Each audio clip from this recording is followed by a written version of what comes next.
E aí galera, beleza? A gente já viu a estrutura da membrana, agora a gente vai ver um pouquinho do que tem lá no citoplasma. Então a gente viu que as substâncias são difundidas da membrana plasmática para dentro da célula. Mas por que essas substâncias têm que entrar lá dentro da célula? Então a gente tem que entender, por exemplo, se a gente for ver a célula como se fosse o nosso corpo, então como a gente costuma estudar, a pele é a nossa membrana, só que é feita de gordura, como vocês já viram lá, etc. Seus órgãos internos vão fazer parte do citoplasma, ou seja, da sua pele para dentro, o que vocês têm? Vocês têm muita água e os seus órgãos internos. É a mesma coisa que a célula. Se vocês observarem a célula aqui, ó, vocês têm a pele, que é a membrana, e na parte interna dela eu tenho a abundância de duas substâncias. A primeira é a água. A água que vocês têm lá no citoplasma é o maior componente da estrutura celular. Então a maior parte da célula é feita de água, de líquido. A segunda estrutura que a gente tem no interior da célula são as organelas. A gente tem diversas organelas. Cada uma dessas organelas vai funcionar como se fosse um órgão do seu corpo. Suas células vão fazer o mesmo princípio, tá, dos órgãos internos do corpo da gente. Então vamos lá, vamos ver um pouquinho de cada uma dessas estruturas aí. Primeira coisa que a gente tem que entender sobre o citoplasma é que ele é rico em água. Se a gente puder separar a água das organelas, a gente chama essa água do citoplasma de hialoplasma.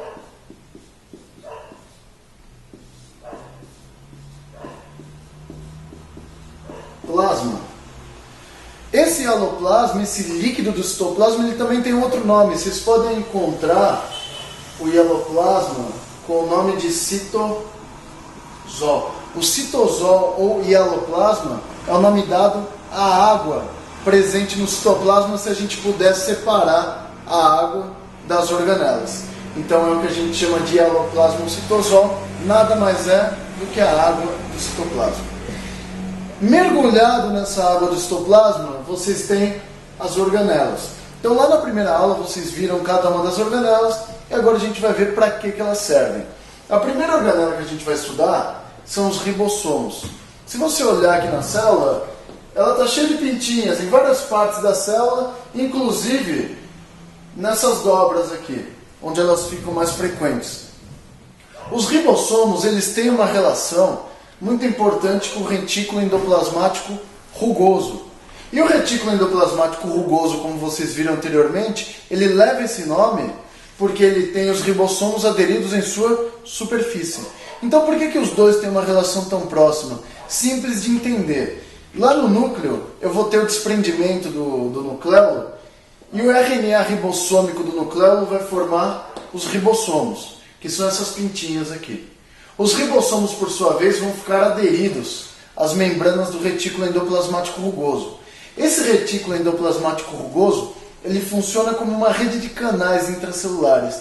Então é como se a célula pudesse se comunicar em todas as suas partes através dos retículos. Tá? Então esse retículo significa o quê? Pequenas redes, tá? Que a gente tem intracelulares. É como se fossem labirintos intracelulares. E esses labirintos, nessas redes que a gente tem internas do retículo endoplasmático rugoso, essa jogada de toalha foi boa. As partes internas dessa rede de canais, que são os retículos endoplasmáticos, eles são chamados de cisternas. Então as cisternas são essas partes internas. Então olha o que o ribossomo faz. O ribossomo, ele é importante na síntese proteica. Os ribossomos são como se fossem cozinheiros para a sua célula. O cozinheiro tem os ingredientes para fazer um bolo, por exemplo. Então esse cozinheiro está lá com farinha, ovos e leite para fazer um bolo. Eu nem sei se o bolo é feito disso, mas ele está com esses ingredientes aí. Esses ingredientes vão ser importantes porque você vai misturá-los e aí sim você vai conseguir fazer o bolo. Porém, você precisa da receita do bolo. A receita do bolo é uma estrutura que vem lá do nucleolo, também vem lá do núcleo, que é chamado de RNA mensageiro. O RNA mensageiro é a receita do bolo que o ribossomo vai fazer. Então o ribossomo está lá com seus ingredientes, Aí vem a receita lá do núcleo, que é o vem a receita lá do núcleo, que é o RNA mensageiro. Então, o ribossomo vai ler o que o RNA mensageiro está trazendo, ele fala, ó, mistura aí os ovos, o leite, isso e tal, e aí você vai conseguir fazer esse bolo. É a mesma coisa para a gente formar proteínas.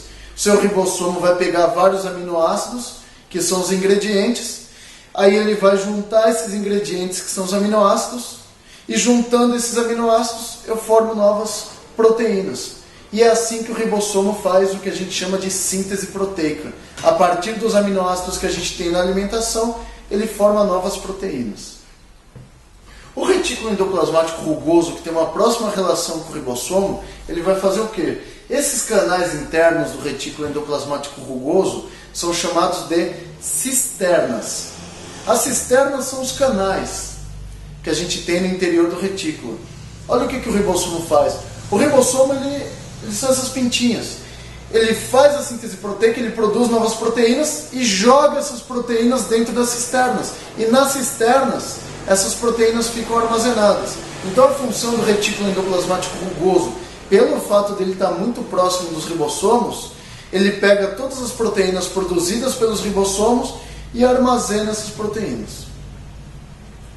O retículo endoplasmático liso, por sua vez, como o próprio nome diz, ele é liso, ele tem suas membranas lisas.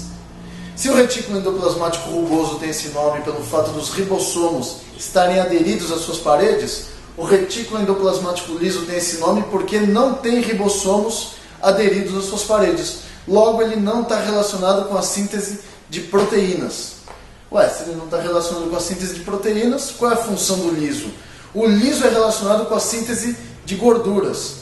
Tá? Então ele é importante na síntese e produção de gordura, que é muito importante para o seu corpo. O retículo endoplasmático rugoso, como vocês viram, ele é importante na síntese proteica, né? No armazenamento de proteínas.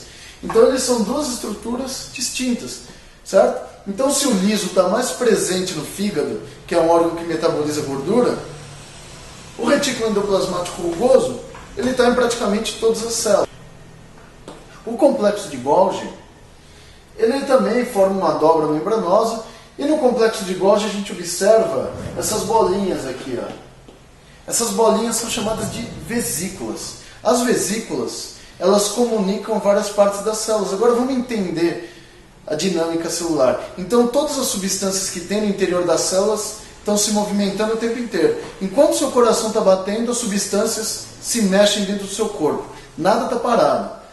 O que o complexo de Golgi faz? O complexo de Golgi é importante porque ele vai pegar aquelas proteínas que foram produzidas pelos ribossomos e armazenadas no retículo endoplasmático rugoso, e o complexo de Golgi vai dar acabamento para essas proteínas. Então ele vai fazer o processamento e dar o acabamento final para essas proteínas. Ué, o que é o acabamento final? Por exemplo, ele vai adicionar gorduras, vai adicionar açúcares, as moléculas de proteína que foram produzidas pelos ribossomos. Então é muito importante que o complexo de Golgi se comunique com o retículo endoplasmático rugoso principalmente. Como que ele se comunica? Através das vesículas. Então olha como funciona. O ribossomo foi produzido pelo nucleolo. Então o nucleolo jogou o ribossomo no retículo endoplasmático rugoso. O ribossomo, por sua vez, ele fez a síntese proteica. Então o ribossomo está o tempo inteiro produzindo proteínas e jogando essas proteínas aqui nas cavidades do retículo endoplasmático rugoso, que são chamadas de cisternas. Está aparecendo aí? Nas cisternas. Essas cisternas vão armazenar essas proteínas. Porém, o desmembramento dessas membranas aqui, ó, vai formar as vesículas. Então, aquela proteína que estava aqui dentro da cisterna vai migrar para o complexo de Golgi através das vesículas. Então, essas vesículas são importantes elementos de comunicação, principalmente entre o retículo endoplasmático rugoso e o complexo de Golgi. Aí essa proteína que foi formada aqui, ela fica dentro da vesícula, e essa vesícula anda até o complexo de Golgi. Aí o complexo de Golgi vai dar acabamento nessa proteína, vai adicionar substâncias e aí ele vai formar novas vesículas. E essas vesículas podem se fundir à membrana celular e jogar aquelas proteínas que foram produzidas lá para o interstício. Então essa relação que a gente tem entre o retículo endoplasmático rugoso e o complexo de Golgi é muito importante, porque uma armazena e produz as proteínas, a outra vai fazer o quê? Vai processar a proteína, né? Vai dar acabamento nela, aí vai empacotar ela aqui na vesícula e vai jogar para fora da célula. Então essa é a função do complexo de Golgi, dar acabamento final para as proteínas e jogarem elas para fora da célula. E tem algumas proteínas também que a gente precisa usar no interior da célula. Então as vesículas, elas podem andar aqui no hialoplasma e atingirem qualquer parte da célula. Tá? Então pensa que o corpo é uma coisa dinâmica. Então as vesículas a gente já viu que elas são elementos de comunicação intracelular e extracelular, se ela se fundir a membrana e for jogada para fora. As mitocôndrias. A função da mitocôndria é energizar a célula. Ela é a usina de energia da célula. Como assim a usina de energia? A mitocôndria é importante. A mitocôndria faltou lá no primeiro, né, que o animal do editor não colocou. São esses feijões aqui, que parece que tem uma cobrinha dentro dele. Tá? Esse feijãozinho aqui, ó, é a mitocôndria. Essa cobrinha que tem aí dentro é a matriz mitocondrial. Aqui dentro da matriz mitocondrial, a partir da glicose e da alimentação, a gente vai produzir uma substância chamada ATP. Esse ATP é uma estrutura de alta energia. Então, toda vez que a gente utiliza o ATP, a gente consegue gerar energia para a sua célula continuar funcionando. Então, todos os órgãos da sua célula são energizados a partir da mitocôndria. É como se a mitocôndria fosse a bateria da célula. Ela está o tempo inteiro energizando sua célula, produzindo novos ATPs, e aí a gente consegue manter o funcionamento celular. A partir do momento que a gente não tem mais capacidade de produzir ATP, a sua célula não tem energia para funcionar. Então é importante que você ingira, existe essa palavra? É importante que você se alimente de glicose. Tá? E a glicose é importante na formação do ATP. Tá? Então essa é a função da mitocôndria. Energizar a célula a partir da glicose proveniente da alimentação. E também não se esqueça que vocês precisam de oxigênio para gerar o ciclo de Krebs. E é a partir do ciclo de Krebs que o ATP é formado. Tá? Então, não deixem de respirar, respirem. Quanto mais a gente respira e mais glicose a gente se alimenta, mais ATP a gente consegue gerar. E mais energia a gente tem para a célula. Quanto maior a quantidade de oxigênio e glicose, maior a síntese de ATP e maior a produção de energia pelas suas mitocôndrias. E é dessa forma que ela energiza a sua célula. Os lisossomos são parecidos com as vesículas. Eles também são sacos, e dentro desses sacos, parecidos com as vesículas, a gente tem enzimas digestivas. Os lisossomos são importantes e eles funcionam como caminhões de lixo para a célula. Então eles vão pegar tudo que for ruim para a sua célula e vão conduzir para o lado externo da célula. Para fazer isso, os lisossomos eles fazem dois processos. Um é chamado de fagocitose. A fagocitose é quando ele engloba e destrói partículas sólidas. Então partículas sólidas que são ruins para a sua célula ou foram produzidas pelo metabolismo celular vão ser englobadas por um processo chamado fagocitose. Então, a partir do momento que ela engloba, as enzimas digestivas destroem essas substâncias. Se a substância que for englobada for líquida, o processo é chamado de pinocitose. E isso que foi fagocitado ou pinocitado pelos lisossomos vão ser conduzidos também até a membrana celular, aí a membrana celular abre e vai jogar aquilo para fora da célula. Então o lisossomo ele funciona como um verdadeiro caminhão de lixo para suas células, levando tudo que é porcaria para fora dela. Os centríolos. Os centríolos são esse par de... eu ia falar par de chifres. Os centríolos são pares de microtúbulos importantíssimos na hora da divisão celular. Ou seja, quando sua célula vai entrar em mitose, ela precisa deixar a mesma quantidade de cromossomos que a célula mãe tem, ela precisa deixar para as células filhas. Então, o que os centríolos fazem? Eles vão cortar o seu núcleo ao meio, dando o mesmo número de cromossomos para as duas células filhas. Quando você separa o núcleo ao meio, eu vou ter 46 cromossomos para uma célula filha e 46 cromossomos para outra célula filha. Ou seja, são duas células filhas idênticas à célula mãe, porque os centríolos têm a capacidade de separar os seus cromossomos ao meio durante o processo de mitose. Uma outra estrutura que a gente tem também lá no citoplasma são uma outra estrutura importante que a gente tem no citoplasma também, e aí a gente vai ter que lembrar aqui do começo, do hialoplasma ou do citosol. Vocês sabem que o hialoplasma ou citosol é a água do citoplasma, sim? Sim? Sim. Muito bem. Esse hialoplasma, ele deixa a célula molenga. A célula é mole. Então, se você pegar uma célula humana, a maior parte dela é formada por líquido, por água. Então, se ela é formada na sua maior parte por água, ela é molenga. Ela é toda mole.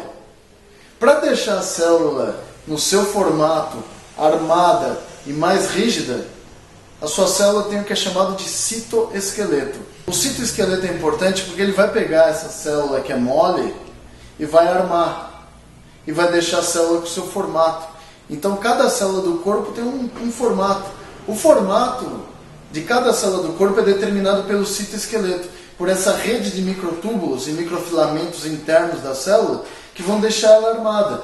Então, ele chama citoesqueleto porque é como se a célula tivesse ossos, tivessem ferros dentro dela que vão deixar ela armada. Então, se eu tenho uma célula redonda, o formato do meu citoesqueleto é arredondado. Se eu tenho uma célula quadrada, o formato do meu citoesqueleto é todo quadrado. Se eu tenho uma célula hexagonal, o formato dele é hexagonal. Uma célula em forma de estrela, como o neurônio, por exemplo. Então, cada célula que a gente tem no corpo, ela vai ter um formato determinado pelo seu citoesqueleto. Tá? É uma citoarquitetura, é como se fosse uma rede de pilares no interior da célula, e essa rede de pilares vai deixar a sua célula armada. Aquela coisa que é toda molenga vai se tornar armada. Tá? Então essa é a função do citoesqueleto também presente lá no citoplasma. Se você gostou dessa aula, se te ajudou, não se esquece, dá um like aqui, adiciona nos favoritos, se inscreve no canal, que isso vai ajudar a divulgar a nossa mensagem. Beleza? Um abraço, galera, e até a próxima.